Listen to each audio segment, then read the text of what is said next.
मैं लक्ष्मी ठाकुर सिंघल। आई lotus tower TV पर हमारे साथ फिर से बबीता सिंह बैंस जी, जो नेचुरोपैथी, एक्यूपंक्चर और सुपर क्या कहते हैं नेचुरल जो कॉस्मिक एनर्जी है उसके द्वारा लोगों का बहुत ज्यादा इलाज करती हैं। उनको मॉरली कोरोना काल में बूस्टअप करती हैं और बहुत सारी ऐसी थेरेपी हैं जो हम उनसे बात करके जानेंगे।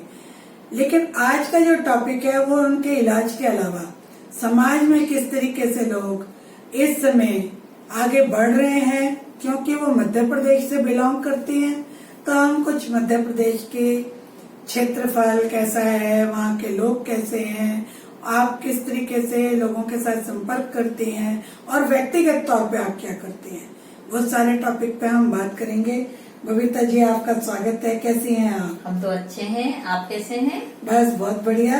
आप बबीता जी, जैसे कि हमने अभी बताया कि भाई आपका आज का जो हमारा विषय है वो एक अलग टाइप का विषय है। जी हाँ।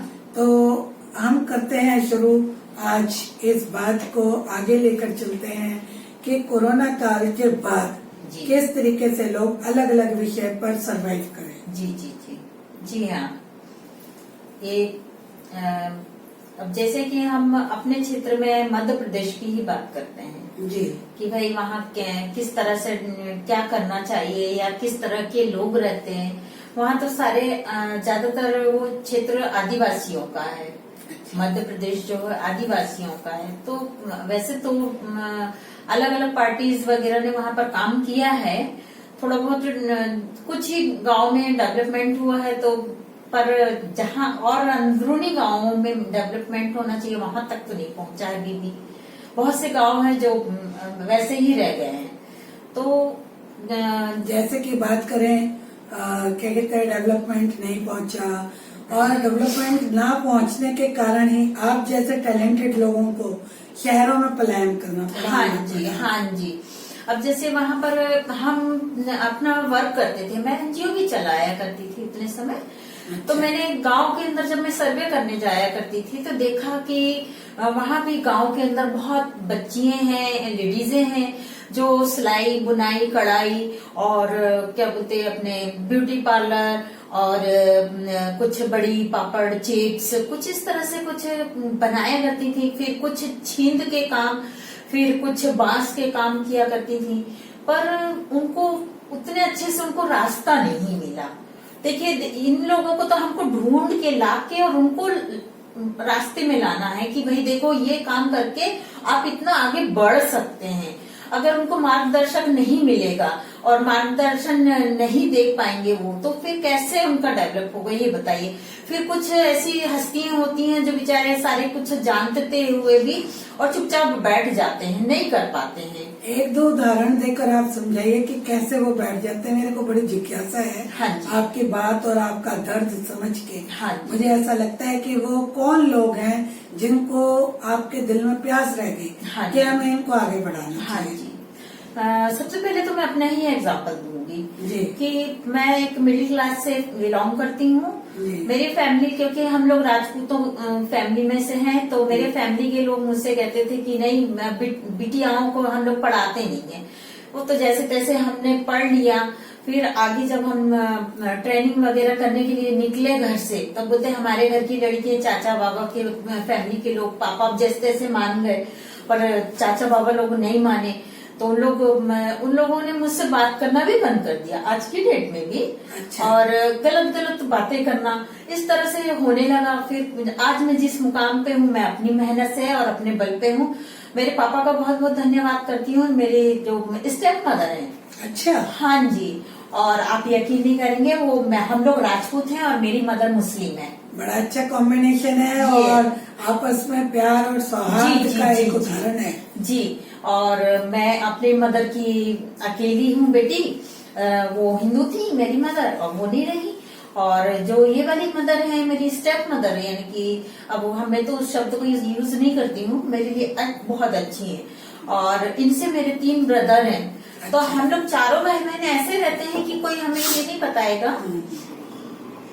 जी, कि आप कोई अलग अलग भाई बहन या अलग मदर फादर के बच्चे हैं, कि मेरी मदर अलग है या फादर अलग है या उनकी मदर अलग है या फादर, ऐसा कुछ भी नहीं। हम एक ही मदर फादर के बच्चे हमारी फैमिली में जब भी मिलेंगे तो आपको यही फील होगा और यही लगेगा कि हम एक ही मदर फादर के बच्चे हैं।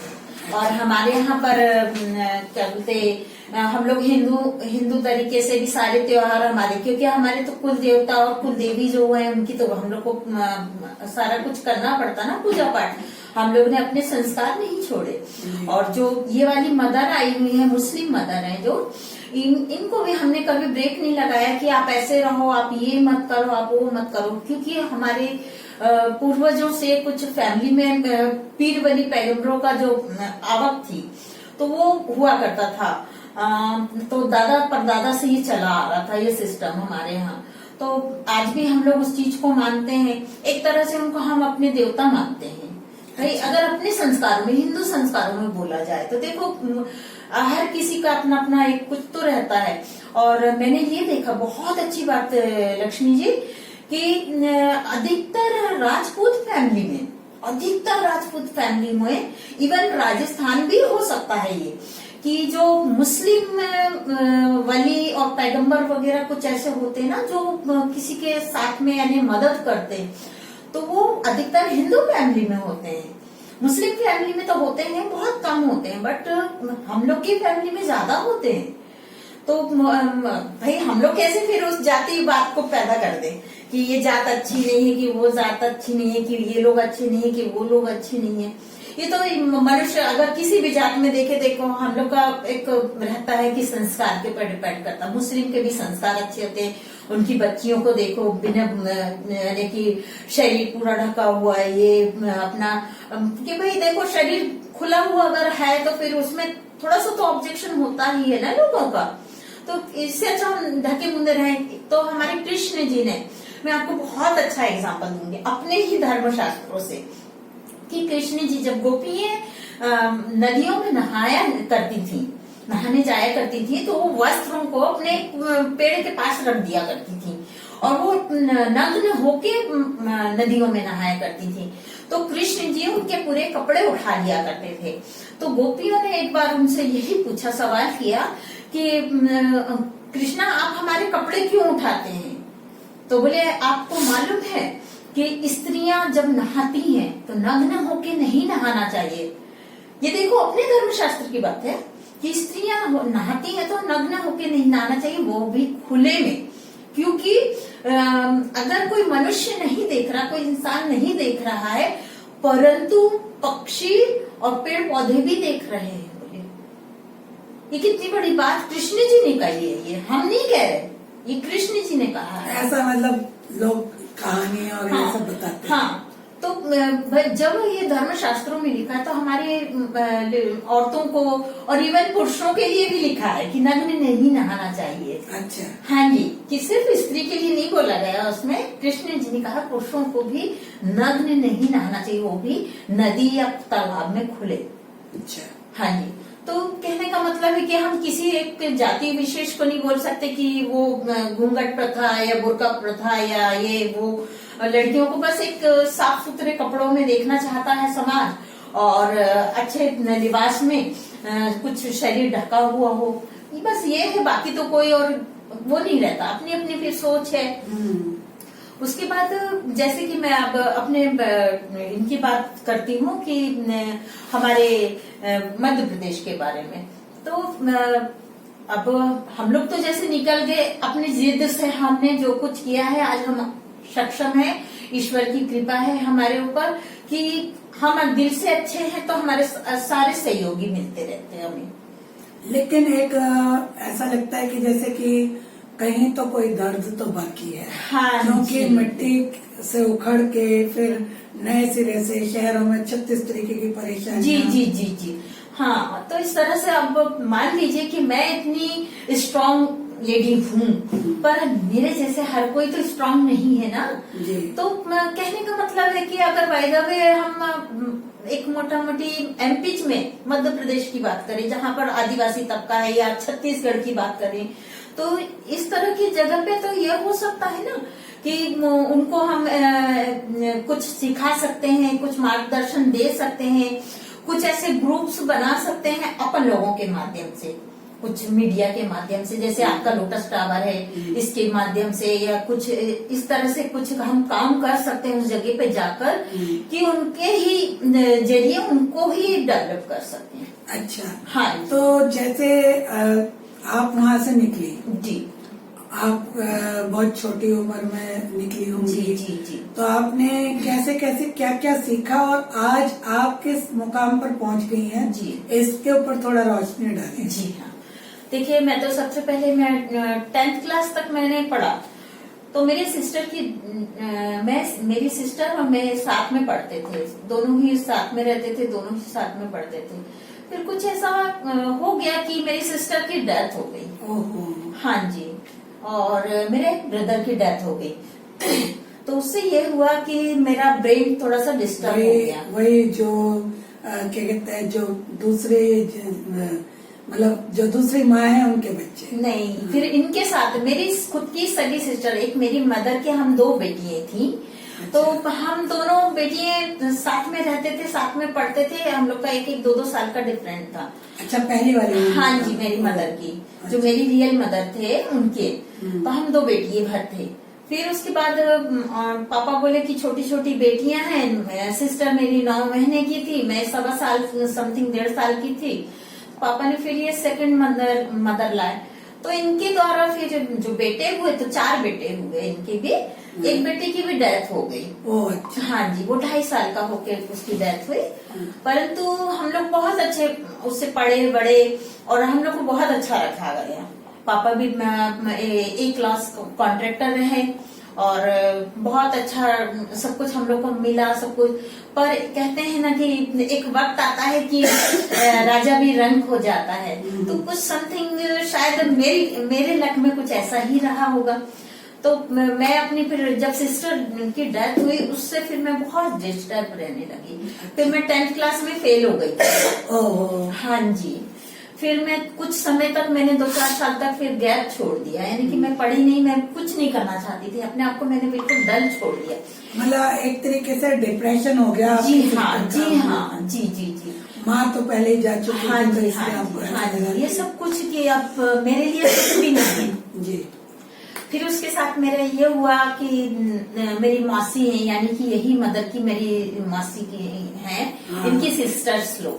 अच्छा। तो बोले कि कुछ हम लोग एग्जाम्स दे रहे हैं। आपके जो सेकंड मम्मी है वो कितनी पढ़ी लिखी है? वो 5th क्लास है, बट उन्होंने वो पहले तो 5वीं क्लास भी अगर पढ़े हैं तो बहुत कॉलेज बराबर भी मायने रखती थी। अच्छा। जी हाँ, पहले के 5th क्लास पढ़े या 10th क्लास पढ़े लोग आज की डेट के कॉलेज वालों को भी फेल करते हैं।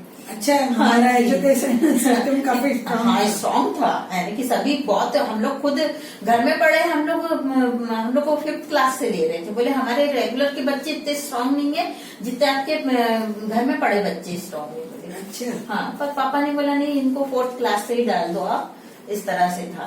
फिर क्या हुआ कि जो ये मदर की सिस्टर्स है मेरी, तो उन्होंने कहा, 2 सिस्टर्स बोलती हैं कि एक काम करते हैं, अपन तीनों मिलके 10th क्लास के एग्जाम फाइट करते हैं। बोले अच्छा। इसमें से कौन पास होता है ये देखेंगे। तो मैंने, वो लोग मेरा ब्रेन क्योंकि डाइवर्ट कर रही थी, मैंने कहा चलिए ठीक है, अपन तीनों मिलके पढ़ेंगे और तीनों मिलके अपन एग्जाम फाइट करेंगे। अब हम लोग तीनों ने फिर एग्जाम्स दिए, मैं बहुत अच्छे नंबरों से पास हो गई 10th क्लास। फिर मैंने 12th प्राइवेट से ही दिया। फिर उसके बाद मैं कॉलेज करते करते फिर मेरे को रास्ता मिला कि नहीं, मुझे ट्रेनिंग करनी है। तो मैं फर्स्ट ईयर करने के बाद निकल चुकी थी ट्रेनिंग पे, और उसके बाद मैंने अपने नर्सिंग कोर्स किया। तो मैं नर्सिंग कोर्स करने के बाद मेरा जॉब भी लग गया था वहीं भोपाल में। फिर एक दिन ऐसे ही कुछ पेपर्स वगैरह पढ़ते रहते थे हम लोग बैठे बैठे अपने स्टाफ रूम में। तो एक पेपर पढ़ा मैंने, तो देखा तो उसमें एक वैकेंसी निकली हुई थी कि हमें एक असिस्टेंट की जरूरत है। तो हम निकल पड़े, हमने कॉल की तो हमारे प्रोफेसर साहब बोलते हैं कि ठीक है आप इंटरव्यू के लिए आ जाइए। हम पहुंच गए। अब हमारा सबसे लास्ट में नंबर था, तो हम जब सबसे लास्ट में नंबर रहा तो हम तो ईश्वर की प्रेयर करके बैठे रहे कि बेटा आप तो शायद नंबर नहीं लगना है। अब हाँ, सबको एक के बाद एक सारी लड़कियों को बोले प्रोफेसर साहब ने कि मैडम आप लोग को हम कॉल करेंगे, आप आइएगा बाद में। उसके बाद क्या हुआ कि लास्ट में हमारा जब नंबर आया था हम तो थोड़े से सहमे हुए थे, हम फिर भी पहुंच गए मुस्कुराते हुए। मुस्कुराहट हम सहमे भी रहते थे, मुस्कुराहट हमारी खत्म नहीं होती। अच्छा, जीवन का जो संघर्ष है हाँ, वो इतना स्ट्रांग है जी, तो उसको आपने हंसते हंसते ही जीना सीखा। हाँ जी, यही तो सबसे बड़ा हुनर है हम लोगों का। हाँ। तो जब हम मुस्कुराते हुए हमारे प्रोफेसर साहब ने इंटरव्यू लेना शुरू किया तो वो जो भी बोल रहे थे तो हम बोलते हाँ ठीक है, हाँ ठीक है। तो उन्होंने बोला मैडम आप कल से आ जाइए। तो उतने समय आप यकीन नहीं करेंगे 600 रुपीज मेरे को सैलरी के लिए बोला था उन्होंने। 100 रुपीज की उस समय आपके जीवन में क्या हाँ वैल्यू जी, थी? बहुत वैल्यू थी। कौन सा सन था वो? ये समथिंग ऐसे 20 साल 25 साल पहले की बात बता रही हूँ मैं आपको। और मुझे 3000 अपने जॉब में मिलते थे क्योंकि मैं एलोपैथी हॉस्पिटल में थी, बत्रा हॉस्पिटल भोपाल में। अच्छा। तो मैं बोली कि मेरे पास तो पूरे 3600 रुपए हो जाया करेंगे, 3600 रुपए हो जाया करेंगे। तो मैं एग्री हो गई अपने प्रोफेसर साहब से कि हाँ ठीक है सर, मैं 3600 रुपए में आप क्या कैसे मैनेज करती थी? स्टोरी पहले अपन ये वाली कर लेते हैं। प्रोफेसर साहब ने मुझे जब दूसरे दिन से बुलाना शुरू करा क्योंकि मुझे सीखने की इच्छा थी, क्योंकि मैंने देखा वहाँ acupressure, magnet therapy, Sujok therapy, colour therapy. तो मैंने कहा मैंने एलोपैथी सुनी थी, मैंने आयुर्वेदिक सुनी थी, मैंने पंचकर्मा नेचुरोपैथी सुनी थी, मैंने होम्योपैथी सुनी थी, बट ये वाली कौन सी पैथी है, इसको सीखने के लिए मैंने 600 में एग्री हुई थी। हाँ जी, क्योंकि मुझे सीखना था वहाँ। तो मैं फिर जिज्ञासा सीखने की जिज्ञासा के कारण मैं 600 रुपए में तैयार हो गई। और बहुत मायने था 600 रुपए, यानी कि मेरा 200 रुपए तो किराया ही था मकान का उतने समय की बात। 200 रुपए? हाँ जी, मेरा एक बहुत अच्छा बढ़िया सा कमरा था, लैट बाथ ये वो सब कुछ 200 रुपए का था और मैं फर्स्ट क्लास में रहती थी। अच्छा। अपना सेपरेट। हाँ जी, तो ये मान के चलिए कि उतने 36 रुपए फिर मैं बहुत मायने रखता था, बहुत बड़ी हो गई। हाँ जी, बहुत मायने रखता था। मैं बिल्कुल रेगुलर रोज जाती थी अपने एक्यूप्रेशर एक्यूपंक्चर वाले हॉस्पिटल में भी और अपने एलोपैथी हॉस्पिटल में भी। मैंने दोनों काम बहुत अच्छे से किया। और उसके बाद क्या हुआ कि फिर मेरी शादी हो गई। शादी के बाद फिर बेटा हुआ तो फिर थोड़ा सा मैंने काम में ब्रेक लगा दिया क्योंकि बेटा छोटा था। अच्छा। और मेरे हस्बैंड और मैं साथ पे रहते थे भोपाल में, तो फिर कोई करने वाला नहीं था।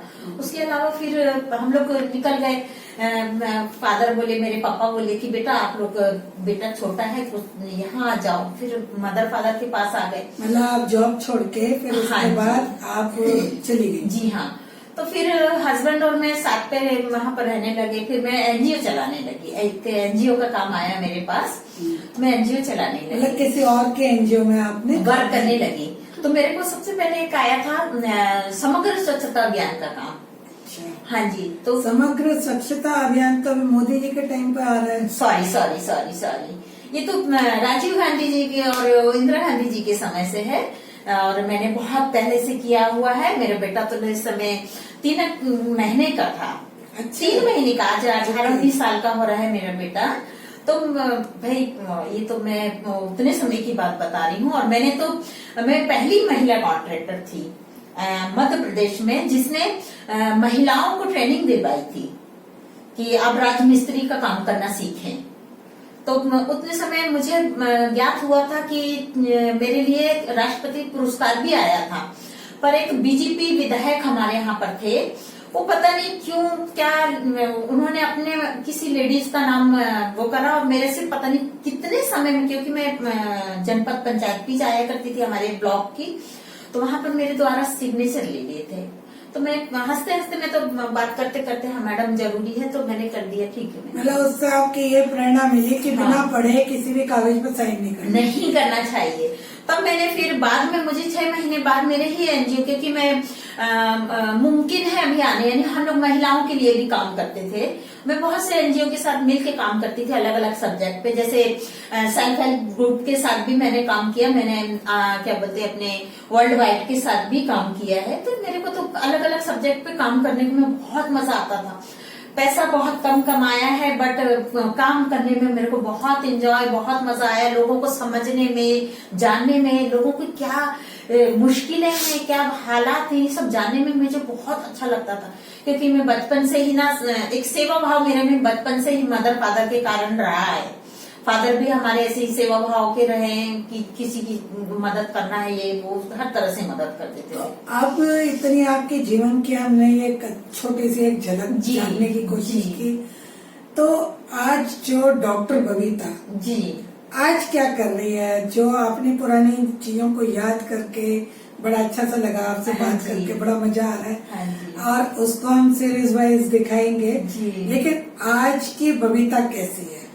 आज की बबीता आज सबके सामने है और हंसती मुस्कुराती, अपने 2 बच्चे हैं, एक बेटा है एक बेटी है, दोनों को इंडिपेंडेंट परवरिश कर रही। हस्बैंड मेरे साथ पे नहीं है, 10 ईयर हो गए।